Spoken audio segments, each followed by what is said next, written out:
advantage of the smaller Magic defenders. You talk about degree of difficulty. Well defended, contesting. This is good defense by Peter. It's good defense all over on him. Good defense, just better offense. He's getting like millimeters of clearance. Once again, yeah, look at that. When he gets it going. All right, welcome back to the show, everyone. Hope you all are having a good day so far. So, I saw this video from Uncut pop up on my feed here, and I wanted to check it out. This one is called Kobe Bryant Proves Why Mentality Matters. And I think I'm going to be a big fan of this video because when it comes to the mindset of guys like Magic, MJ, Bird, Kobe, like the way they talk about winning and what it takes to win and what winning means overall and how nothing else matters when it comes to sports, just winning, you know, just winning in a journey towards winning. I think I'm going to enjoy this video. So guys, as I always do, I'm going to link the original video from Uncut down below in the description for you. Highly recommend this channel. And Uncut, if you're watching, what's up, brother, man? Keep up the good work. Hope you're doing well.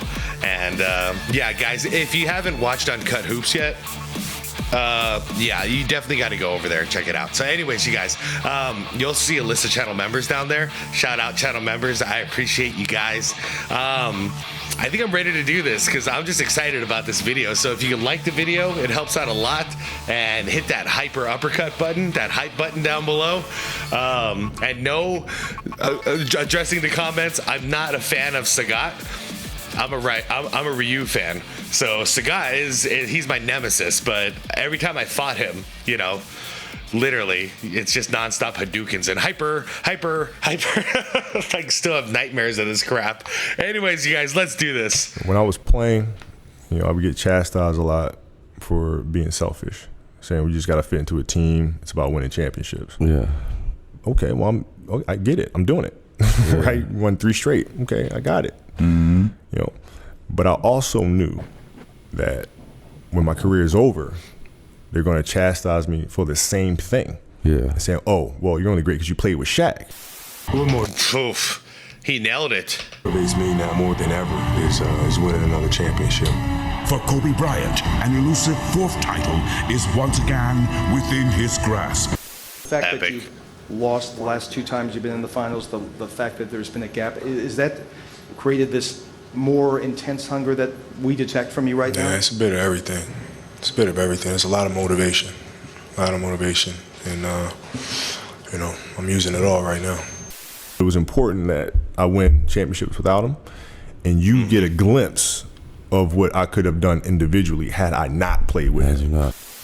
When looking through NBA history from the 50s, I mean, considering he's not here to talk about it anymore, he was absolutely correct about, and it's unfortunate too, but he was absolutely correct about how, like, basically his haters assess him.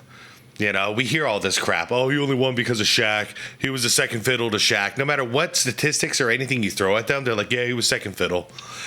You know? So, but you see, the thing is, for me, like, I did consider those years with Shaq as like, dude, yeah, you should at least get a couple of championships. You know, as a fan of basketball, like, I didn't know who he was going to become yet, but I'm like, dude, you're that good and you've got prime Shaq, you better win, you know? But then it was after he won without Shaq. So he's right. Kobe's right. Because I was kind of doing a little bit of the same thing. But where I changed compared to everybody else, or like the haters, once he won 1 championship without Shaq, I'm like, that's it. He's one of the greatest. And then he did it again. And I'm like, holy crap. You know, what am I watching here? Till now, every all-time great NBA legend, they all have that one series, one game. It's a career-defining moment that alters their legacy for decades to come. And looking at someone like Kobe, his career-defining game, career-defining season, of course, came in 2009. As Kobe, at this point, this was a 3-time champion, won all those 3 titles alongside Shaq, and at that point, was a big knock on Kobe and how great he was a championship player and a #1 guy for his team.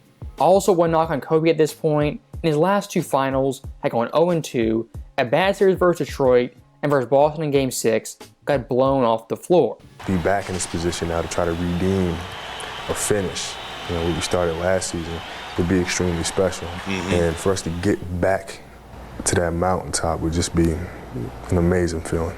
And that's why it was so poetic. He didn't get to do it the first championship, but the second championship, well, the fifth essentially. Yeah, he got to get his payback against Boston.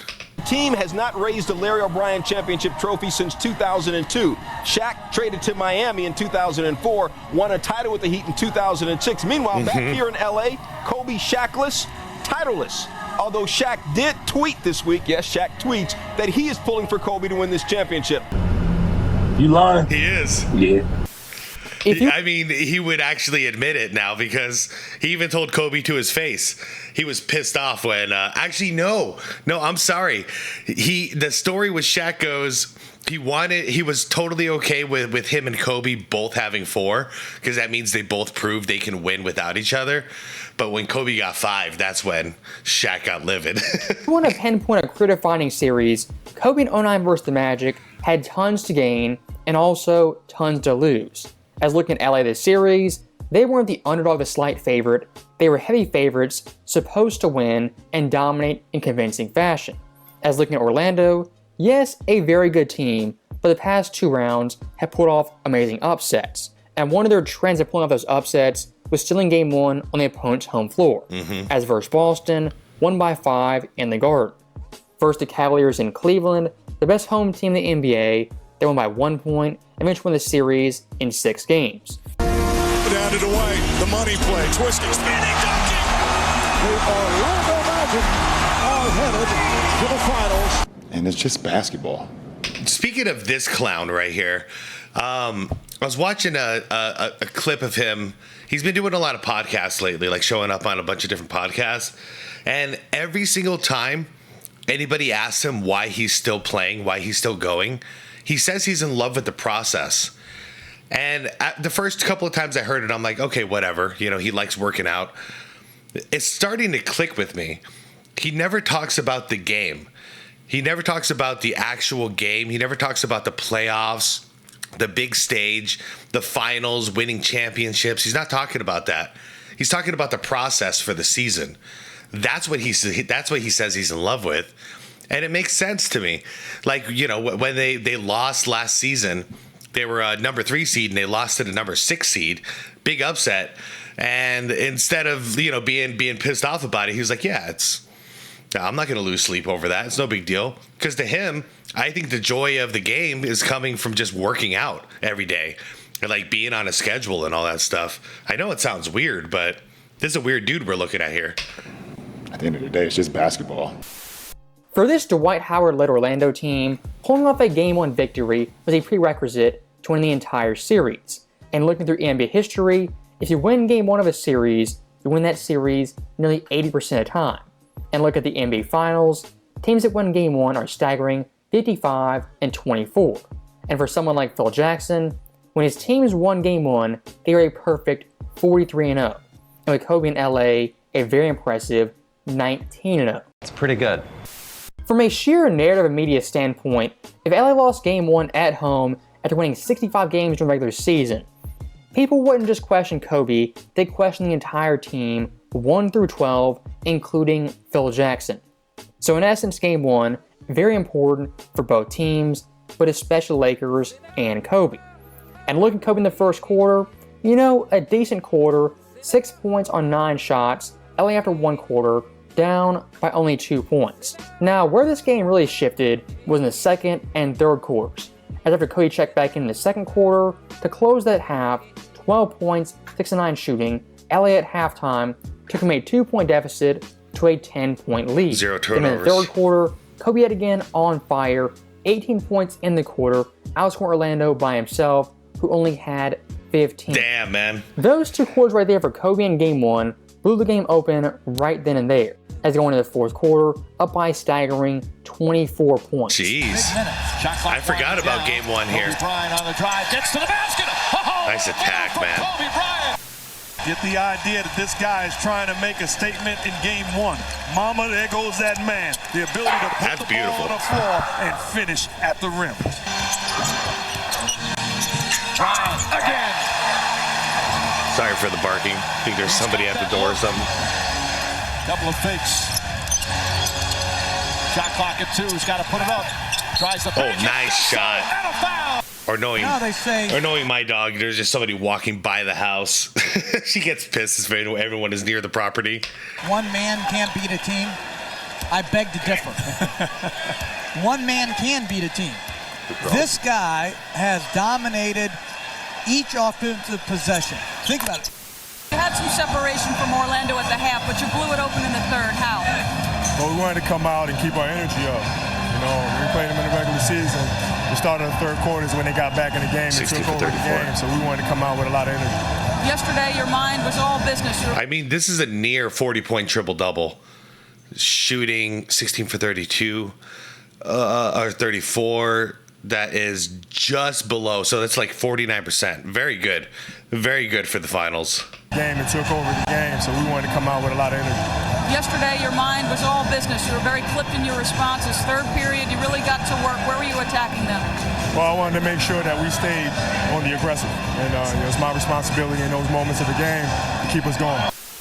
So this Game 1 victory for the Lakers in the fourth quarter, the game was really never close. And for Game 1 victories, won by 25 points. It was the biggest Game 1 victory in finals history since 1992 Michael Jordan versus the Blazers. And these two games actually are eerily similar. As looking at Jordan the first half, 35 points exploded, put the game out of reach right then and there.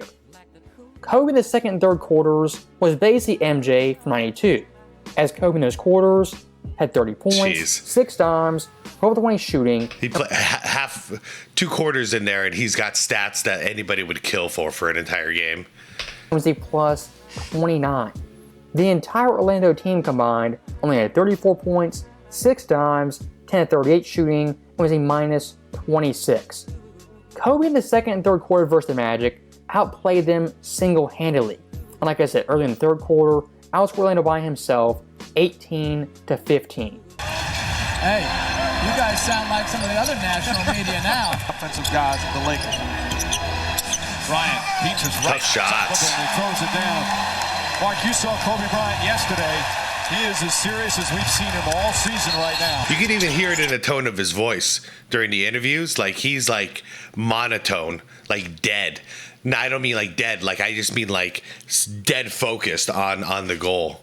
Kobe Bryant. Deflected by Nelson. Bryant gets it right back. No way. Falling away. Tough shot. That's a crazy shot. He did not have a great regular season. He was injured a good part of it. As Bryant pulls up again. Yep, got into a spot. Taking advantage of the smaller Magic defenders. You talk about degree of difficulty. Well defended. Contesting. This is good defense by Peter. It's good defense all over on him. Good defense, just better offense. He's getting like millimeters of clearance. Once again, yeah, look at that. When he gets it going, he talked about it. I don't even see the defender in the picture. When looking at Game 1 Lakers versus Magic, yes, Kobe's stats in the second and third quarter were absolutely phenomenal.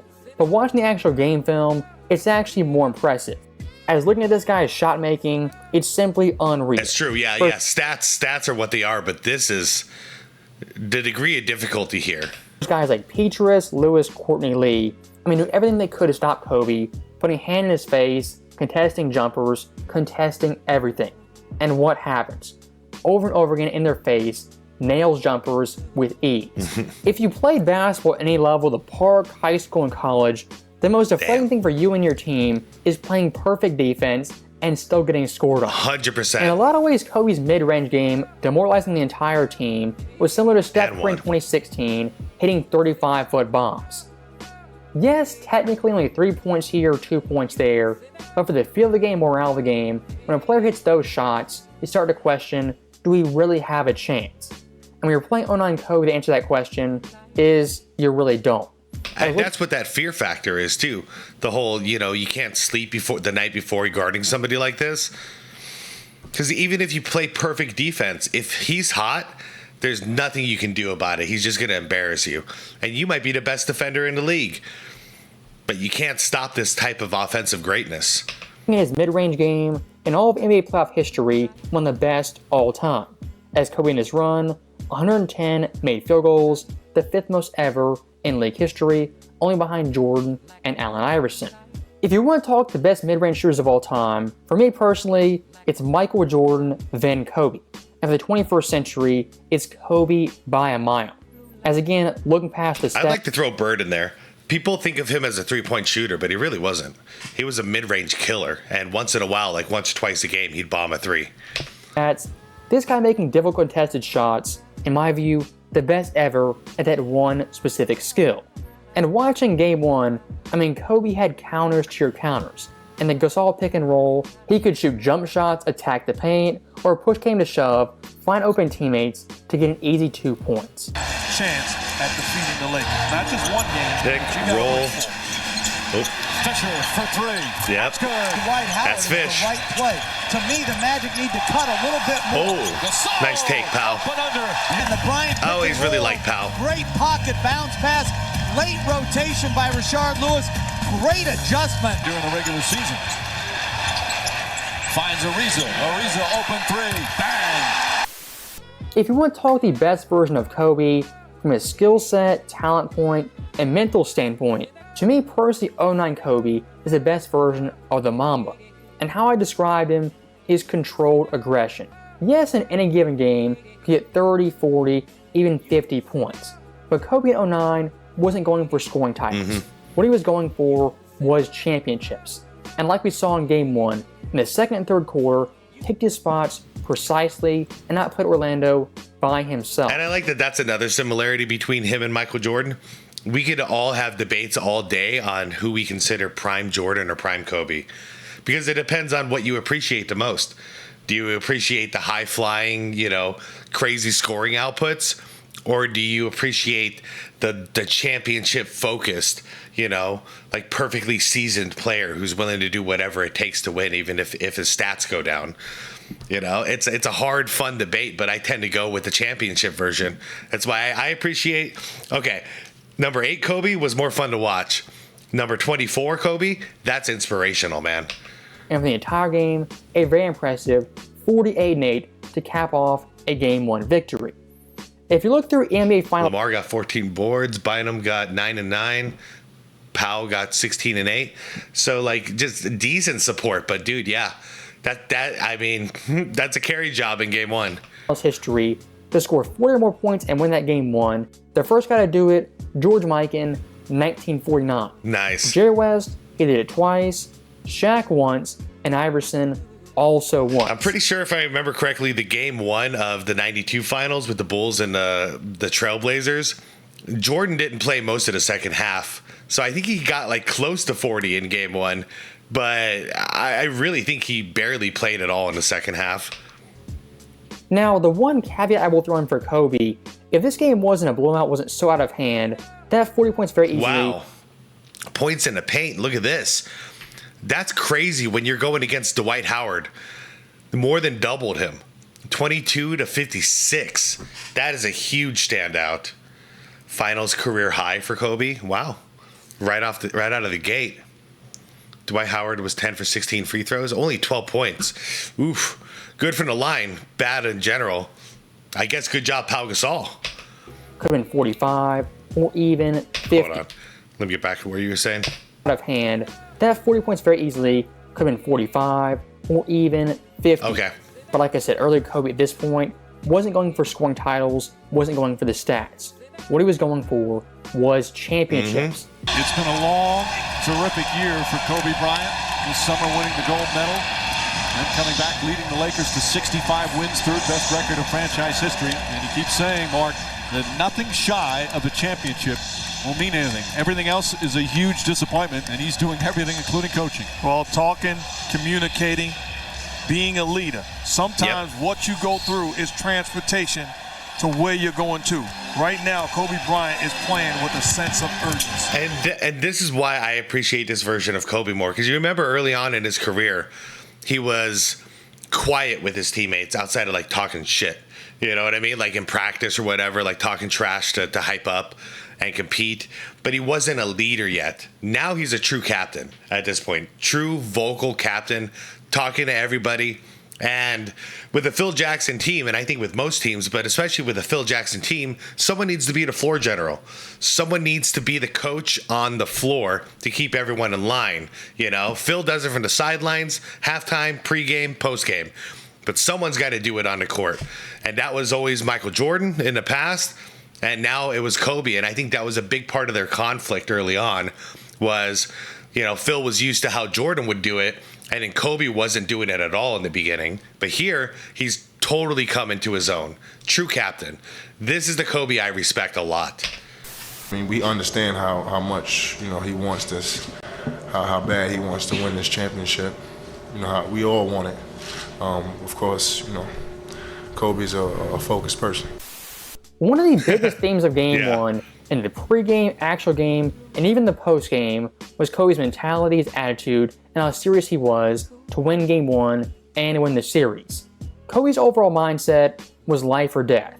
You lose this series, he'd be devastated. You win this series, his legacy, the narrative of his career, is changed forever. When you contrast Kobe's overall mentality being so serious, dead serious, with something like Dwight Howard, it really tells you everything. Dwight in this Game 1, even the entire series, just, you know, happy to be there. For the 09 finals, that's honestly what it boiled down to. Kobe in Game 1 was an assassin, a killer, who took the series by the throat. So that right there is the end of the video. As always, thank you guys for watching. Ooh, dude, look at the shooting. Look at the shooting. That's terrible. Man, I mean, at this point, I can't imagine they all shot terribly. I probably got to credit that defense. I kind of want to watch this game. Hope you enjoyed it. Been too long. I'll see you next time. I don't even need to say everything that you've done. And Michael and Larry and then on and on and on and on and on. It's just to be in a group of those players for me is extremely special. Larry Bird told me that Kobe Bryant is his favorite player. How do you respond to that? You know what? That makes me feel great. Because, you know, I hated Larry growing up. Oh, Laker fan. I mean, I hated his guts. But I loved him as a player and his work ethic and his intensity, his tenacity. And, you know, I wanted to be that way. And, you know, the funny thing, I've never actually met Larry Bird before. Whoa. We got to make that happen. Yeah. Not only are you the best player in the world, you're also the hardest working player in the world. At 40 points, didn't attempt a single three-point shot. After the game, he said it's one game, no big deal. He was superb. With more, let's go to Dorisburg. Hey, Doris. Hey, Mike. No reason to celebrate. So much has been made about Kobe Bryant's demeanor over the course of the last couple of days. His intensity seeming to radiate off of him and permeate this entire Laker roster. And it mattered not time and score. That intensity never waned. Throughout the course of the game, he was jutting that bottom jaw. And even late in the game, with the game well in hand, the Lakers up 20. He is chewing on Pau Gasol for a perceived miss defensive assignment. His demeanor really changed in Game 5 of the Denver series. He got very serious. When asked yesterday the impact on his teammates, he said, I am sure they're watching how I am preparing and reacting, and they're prepared to follow suit. That's probably not That's a leader. That's a leader. Certainly, Doris. And Brian, and, you know, Mark, we talked about this as he shoots over Turk. Man, great way to end the video, Uncut. Because that's always... If you haven't been a leader, you don't get it yet, you know, because you want to be the nice guy and then you'll want to be more strict because being a nice guy didn't work out too well in your favor. Shit wasn't getting done. And then one day you just realize you just be somewhere in the middle. You know, you be a reasonable person, but the thing to get everybody motivated without having to say too many words is just to lead by example. You know, and if you're respected, everyone will follow suit. And then the ones who don't, you know, those are the weak links. You know, those are the ones you gotta move on from. But those who follow, we got a team now. You know, we got a totally focused team. But it takes leading by example. So anybody who's not going to show up and do the little work, you know, in training, practice, show up early, stay late, all those kind of things. If you're not going to be that dude, and this goes for work, this goes for basketball, sports, whatever. If you're not going to be that dude and you're going to call yourself the leader, you're not going to get the best performance out of everybody because they're going to see you slacking off and they're going to think if he can slack off, so can I, you know? So when you got those leaders in workplaces, like the managers who basically just chill in the office all day and just delegate work, those people don't have respect. You know, and the second that person turns their back, everyone is goofing off and messing around because why wouldn't they? You know, their leader is not setting a good example. So yeah, that's the Kobe That's the Kobe I appreciate. This is a great video. Mentality 100% matters. 100% matters. And going in with an attitude of, I gotta win this. You know, if I don't win this, this is gonna be devastating. That's crucial as well. You know, you got guys like LeBron James, where at this point he's so comfortable with losing that it doesn't even faze him. That's a terrible, terrible mentality if you want to be a winner. You know, losing is supposed to hurt. If winning is, losing has to hurt. If losing doesn't hurt, winning can't feel good. You know what I mean? There's no light without the dark. This whole thing. So there's no joy without sadness. Both sides have to exist. And if you're gonna ignore the pain during a loss, I don't want to see you celebrating when you win. You know, like, it doesn't mean as much. Anyways, you guys, let me know what you thought. Go check out Uncut's channel. Link is down below in the description. Shout out members. Guys, like the video if you liked it. Subscribe to the channel if you want more content like this. Hit that subscribe plus if you want to support my channel. And most importantly is to be water, my friends.